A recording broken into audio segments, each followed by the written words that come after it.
আসসালামু আলাইকুম, আমি মিজানুর রহমান। আশা করি সবাই ভালো আছেন। তো দেখুন, আমরা যারা ইউটিউবে কাজ করে থাকি অথবা যারা ভিডিওর সামনে কাজ করে, আবার বলতে পারেন যারা অভিনেতা বা অভিনেত্রী, তারা কিন্তু স্ক্রিপ্ট দেখে তাদের কিন্তু সংলাপ বলে থাকে, অথবা তারা কিন্তু স্ক্রিপ্টের ওপর প্র্যাকটিস করে বা সেই ভিত্তিতে তারা কিন্তু অভিনয় করে থাকে ক্যামেরার সামনে। আবার যারা রাজনীতিবিদ রয়েছে, যারা ভাষণ দিয়ে থাকে লোক সমাগমে, তারাও কিন্তু স্ক্রিপ্টের ব্যবহার করে থাকে। অথবা যারা মিডিয়ার সামনে কাজ করে, তাদের জীবনে কিন্তু স্ক্রিপ্টের অনেক বড় একটি ভূমিকা রয়েছে। স্ক্রিপ্ট তাদের কথা বলার বা তাদের ভাষণের ক্ষেত্রে অথবা তাদের উপস্থাপনার ক্ষেত্রে কিন্তু অনেকটাই সহযোগিতা করে থাকে।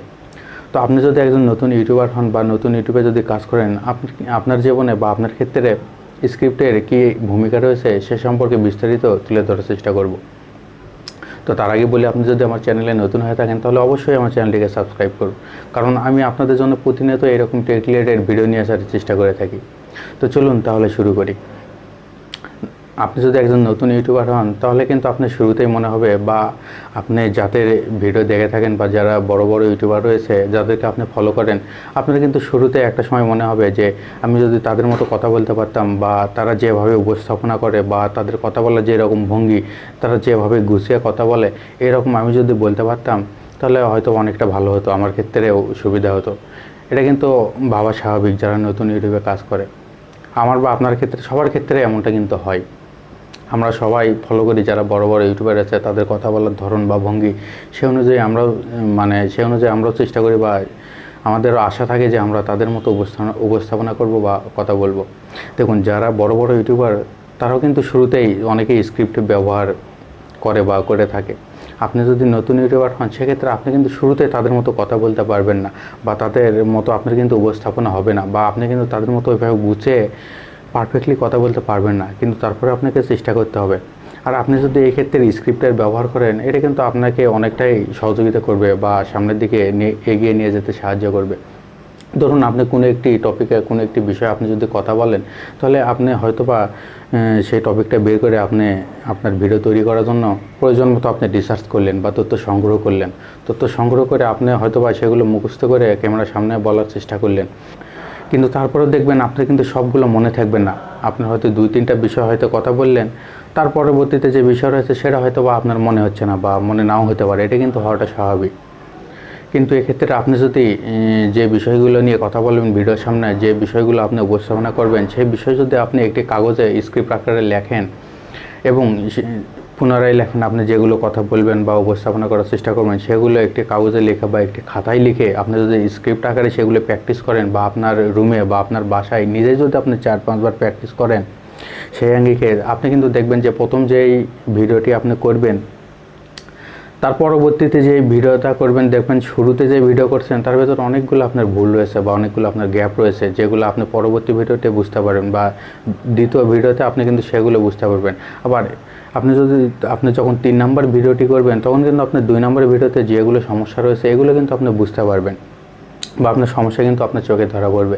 আপনি যদি একটি স্ক্রিপ্ট তৈরি করেন এবং এই অনুযায়ী যদি আপনি 4-5টা ভিডিও আপনি এমনিতেই তৈরি করলেন আপনার রুমেই, বা আপনি প্র্যাকটিস করলেন, তারপরে কিন্তু আপনি বুঝতে পারবেন যে আপনার ভুলগুলো কোথায় বা আপনার সমস্যাগুলো কোথায়, বা আপনার এই প্র্যাকটিসের মাধ্যমে কিন্তু আপনার ভিডিও তৈরি অভিজ্ঞতা কিন্তু বেড়ে গেল। যারা বড় বড় ইউটিউবার রয়েছে তারা কিন্তু ধরেন 200-300 বা 400-500, অনেকেই কিন্তু 1000 ভিডিও করে। তাদের কিন্তু আপনার একটা সময় গিয়ে দেখা যায় স্ক্রিপ্টের কিন্তু তাদের কিন্তু প্রয়োজন আর হয় না। তারা কোনো একটি টপিক পেলে বা কোনো একটি টপিক নিয়ে ভিডিও তৈরি করার ক্ষেত্রে তারা রিসার্চ করে যে বিষয়গুলো তারা সংগ্রহ করে সেগুলো নিয়ে অবিরল বা নির্দ্বিধায় তারা কিন্তু কথা বলে যেতে পারে। তাদের কিন্তু সেক্ষেত্রে পরবর্তীতে স্ক্রিপ্টের অতটা প্রয়োজন আর পড়ে না। শুরুতে যাদের যেরকম বা শুরুতে যেরকম প্রয়োজন পড়ে, পরবর্তীতে কিন্তু তাদের একটা কথা বলার কিন্তু একটা অভিজ্ঞতা চলে আসে ভিডিও তৈরি করার ভিত্তিতে। কারণ দেখুন, তারা 400-500 বা 1000 ভিডিও যখন তৈরি করবে তাদের ভেতরে কিন্তু অবশ্যই একটা অভিজ্ঞতা চলে আসবে। তো আপনার ক্ষেত্রেও কিন্তু এরকম হবে। আপনি শুরুতেই যখন ভিডিও তৈরি করবেন, আপনার অনেকগুলো বিষয় কিন্তু আপনার সমস্যা হবে বা আপনার মনে থাকবে না। আপনি এক্ষেত্রে একটি কাজ করতে পারেন, আপনার যে ক্যামেরার পেছনে আপনি কিন্তু সেই কাগজটি কিন্তু বিভিন্ন কিছুর মাধ্যমে আটকে রাখতে পারেন। তো ধরুন, আপনি কয়েকটা টপিক নিয়ে কথা বললেন, কয়েকটা পয়েন্ট নিয়ে আপনি কথা বললেন, একটা বা দুটা পয়েন্ট কথা বলার পর কিন্তু আপনার তৃতীয় নাম্বারটি মনে নাও হতে পারে।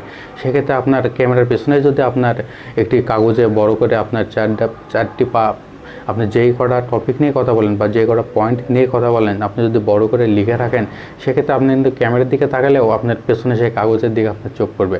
আপনি একটি বা দুটি হয়তো পয়েন্ট নিয়ে কথা বলেন, তার পরবর্তীতে ভুলে গেলেন, আপনি সঙ্গে সঙ্গে পেছনে কাগজের দিকে তাকালেন বা স্ক্রিপ্টের দিকে তাকালেন, তখন কিন্তু আপনার মনে পড়ে গেল। তো আপনি কিন্তু স্ক্রিপ্ট বিভিন্নভাবে ব্যবহার করতে পারেন। আপনি শুধু পয়েন্ট মনে রাখার জন্য আপনি কিন্তু ব্যবহার করতে পারেন, অথবা আপনি পয়েন্টের সঙ্গে বিস্তারিত আপনি যেভাবে আপনি যে কথাগুলো আপনি ক্যামেরার সামনে বলতে চান, আপনি সে কথাগুলোও কিন্তু আপনি স্ক্রিপ্ট আকারে লিখে সেগুলো প্র্যাকটিস করে আপনি কিন্তু আপনার ভিডিও তৈরি করতে পারেন। তো আপনি চাইলে কিন্তু স্ক্রিপ্ট বিভিন্নভাবে ব্যবহার করতে পারেন। এটা আপনার ক্ষেত্রে যেভাবে প্রয়োজন আপনি সেভাবে কিন্তু ব্যবহার করতে পারবেন। তো আমি আপনাদেরকে এটাই বলতে চাইছি যে আপনি যদি শুরুতে বা নতুন ইউটিউবার হন, তাহলে কিন্তু আপনি যদি স্ক্রিপ্ট ব্যবহার করেন বা আপনি যেভাবে কথা বলতে চান বা আপনি যেভাবে উপস্থাপনা করতে চান, সেগুলো আপনি একটি কাগজে বা একটি খাতায় লিখে আপনি বারবার প্র্যাকটিস করুন। প্র্যাকটিস করার ক্ষেত্রে কিন্তু আপনার দেখা যাবে অনেক উন্নতি হবে, বা আপনার ক্যামেরার সামনে কথা বলতে বা ভালোভাবে কথাগুলো গুছিয়ে বলতে আপনার কিন্তু সুবিধা হবে।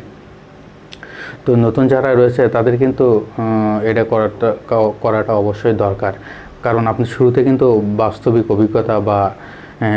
অভিজ্ঞতা কিন্তু আপনার হবে না। আপনার ধীরে ধীরে অভিজ্ঞতাটা অর্জন করতে হবে। তো আপনি শুরুতে যদি এভাবে স্ক্রিপ্টের ব্যবহার করেন, তো আমি মনে করি বা আমার যেটা মনে হয়, তো আপনাদের জন্য অবশ্যই সুবিধা হবে। আমার বা সবার ক্ষেত্রে কিন্তু সুবিধা হবে। এটা আমার ব্যক্তিগতভাবে এই বিষয়টি মনে হলো। তো এই কারণেই আমি আপনাদের সঙ্গে আলোচনা করার চেষ্টা করলাম। অনেকের এই সমস্যাটি হয়ে থাকে, শুরুতেই তারা বুঝতে পারে না যে আসলে যারা বড় বড় ইউটিউবার রয়েছে তারা এত সুন্দরভাবে বা এত ভালোভাবে তারা কীভাবে উপস্থাপনা করে, বা তারা এত ভালোভাবে কীভাবে বিষয়গুলো বোঝাতে পারে, লোকজন তাদের কথাগুলো শোনে বা দেখে বা পছন্দ করে। এটা আমি কীভাবে করতে পারবো। নতুনটা কিন্তু এটা নিয়ে অনেক চিন্তা ভাবনা করে বা ভেবে থাকে। অনেকের মাথায় হয়তো বা স্ক্রিপ্ট নাও আসতে পারে, আবার অনেকের মাথায় কিন্তু এগুলো চলে আসে, বা অনেকেই কিন্তু এই বিষয়গুলো জেনে থাকে। তো যারা জানেন না, আমি তাদের জন্য এগুলো একটু বলার চেষ্টা করলাম। আপনি যদি এই বিষয়গুলো যদি একটু পর্যবেক্ষণ করেন বা এই অনুযায়ী যদি একটু কাজ করার চেষ্টা করেন, দেখবেন পুনর্জরা বা যারা ভালো ভালো ইউটিউবার রয়েছে তাদের মতো আপনার ধীরে ধীরে অভিজ্ঞতা চলে আসবে। আপনি যখন 40 বা 50টি ভিডিও করবেন, অথবা 100টি বা 200টি আপনি যখন ভিডিও আপনার চ্যানেলে আপলোড দেবেন, ততদিনে কিন্তু আপনার অনেকটাই অভিজ্ঞতা চলে আসবে। পরবর্তীতে আপনারও হয়তো দেখা যাবে যে স্ক্রিপ্টের আর হয়তো অতটা প্রয়োজন নেই, শুরুতে যেরকম প্রয়োজন ছিল। তো আপনার কিন্তু পরের দিকে নাও লাগতে পারে, কিন্তু আপনি যেহেতু শুরুতে কাজ করবেন বা নতুন কাজ শুরু করলেন, তো সেই ক্ষেত্রে আপনার কিন্তু স্ক্রিপ্টের প্রয়োজন হতেই পারে। তো আশা করি আজকের ভিডিওটি আমি আপনাদেরকে বোঝানোর ক্ষেত্রে সক্ষম হয়েছি, বা আমার কথাবার্তা আপনারা হয়তো বা বুঝতে পেরেছেন ঠিক মতো। তো সবাই ভালো থাকুন, ধন্যবাদ।